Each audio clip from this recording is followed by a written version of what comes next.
Hey guys! I've told this story before, but when I was 5 years old, I saw someone play the flute on TV and I fell in love. I was like, that's gonna be me. I'm gonna play the flute.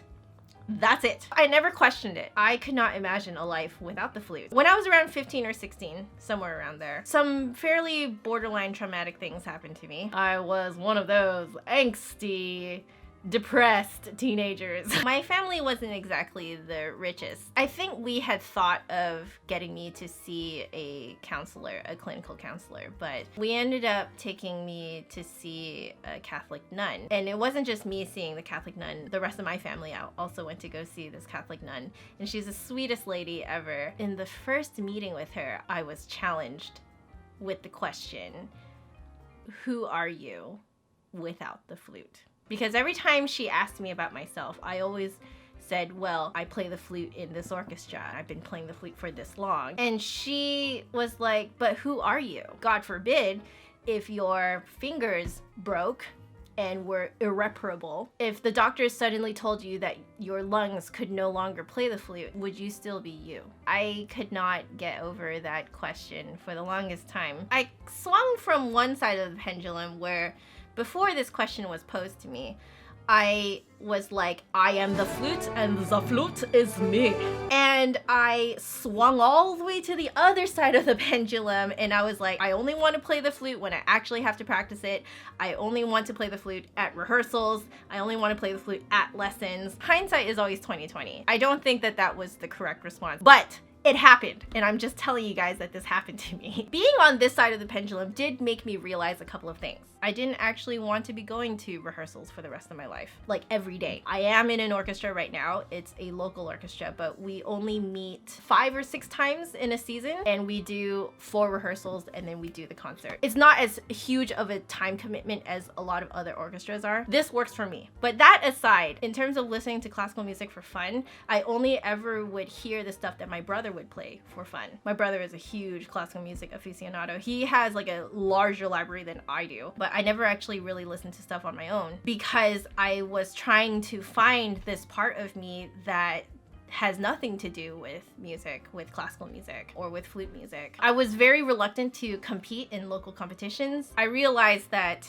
yes, I enjoy teaching, but I don't want to teach all day, every day for the rest of my life either. I felt that for me, it wouldn't work for my personality. I wanted to do something more. I didn't know what it was though, and I didn't know where to start. So I ended up burying myself in YouTube. Whenever I wasn't practicing the flute, or if I wasn't doing schoolwork, I was doing YouTube. I was developing my channel, I was developing my website. I literally had no free time to unwind. I actually started to feel a bit burnt out, and some of you guys may remember that I would only post once a month or once every other month because I realized that YouTube was becoming to me what the flute was to me as well. And I was like, oh crap, I need to get away from it. I need to find who I am without YouTube. So I swung even further. I didn't know what to do on my free time. I was like, okay, my free time is YouTube. I guess I'll just watch YouTube videos. It felt really weird though because there was a part of me that like kept being inspired by what I saw. And so there was always a part of me that was like, you're still working, you're still working. You're still not finding yourself. You know, you need to do something to find yourself. My boyfriend's working schedule is a lot different from mine. He works for Microsoft. It's pretty much a 9-to-5 job. He has a very distinct work life and home life. And when he goes home, he unwinds. He unwinds with games. My brother was a gamer, but then we ended up kind of falling off the tracks because our family could not keep up with all the new game consoles that were coming out. We were too poor to get them. My boyfriend, John, reacquainted me with games, and I was thrilled beyond belief. What I'm trying to say is that when I met my boyfriend and we started dating, I realized that the only way for me to nurture my relationship with him was if I kind of generally aligned my work schedule with his, because I work from home. I do these videos, I teach, I do the Flute Center of New York videos. I realized that I need to be very disciplined and work during the day so that I can spend time with him in the evenings and on the weekends. I did not expect this to happen, but because of this schedule that forced me to put work in designated hours, and unwinding time in designated hours, it forced me to start looking into other parts of my life that I have been neglecting. I did not do any math or science in my bachelor's. The last time I did math and science was in high school. So we're talking like a good 10 years out of high school here. I finally got back into video games, and video games does require a lot of logic. It does require like the skills that you learn in math and science. This was particularly obvious when I was playing the Professor Layton games. I was like, oh my god, there's this part of my brain that I just didn't, like, I forgot existed. Then there was one time I admitted to John that I was really into cosplaying. But the thing is, I've only ever made 2 costumes. One of them I wore in one of these videos. It was like a kind of a modification of Arwen's dress from Lord of the Rings.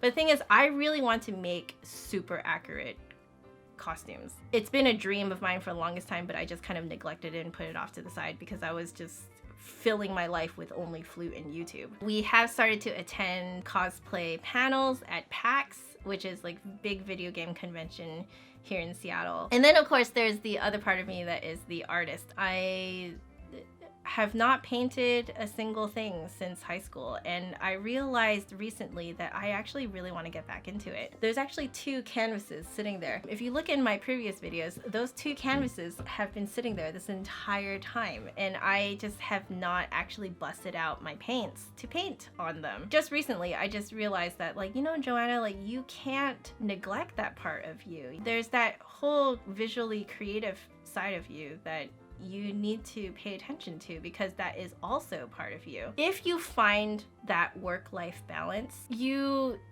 start to realize that there's a lot more to you than even you thought there was. I discovered on the video gaming side, it's okay to die. Like, you'll just respawn again and you can try again. You really should actually make mistakes in how you play so that you can learn what not to do. And that helped me realize that when I'm practicing flute, it's okay to make mistakes. It's not the end of the world. In fact, making mistakes is a really good thing because it forces you to realize what you personally are doing wrong and what you can improve on. And then the cosplayer side of me. The one thing that is always repeated in these cosplaying panels is, where do you start? And the answer is always, no one knows where to start. You just do it. If something doesn't work, try something else. I am particularly proud of the videos that I have made this past year because I just had this just do it mentality. Can I talk about this topic? Maybe. Let's try it. And lastly, there's that artist part of me. I realized that one of the reasons why I didn't want to paint again was because I felt like I couldn't paint as well as I could before or as well as other people can. So why should I paint? I quickly realized that, you know, you're an artist. No 2 artists are the same. There's a lot of times I think to myself, oh, I can't play this part as well as someone else, so why should I play it? The very reason that I stated for not playing the part is the exact reason why I should play the part.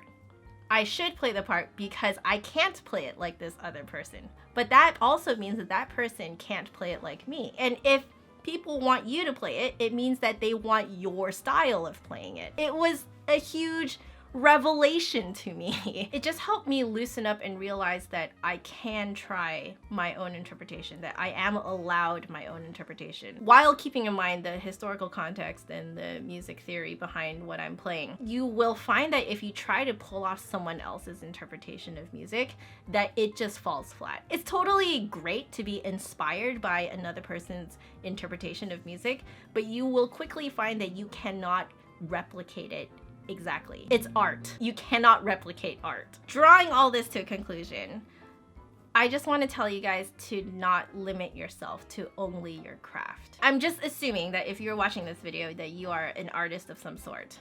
And as artists, as musicians, we are often told to express ourselves through music.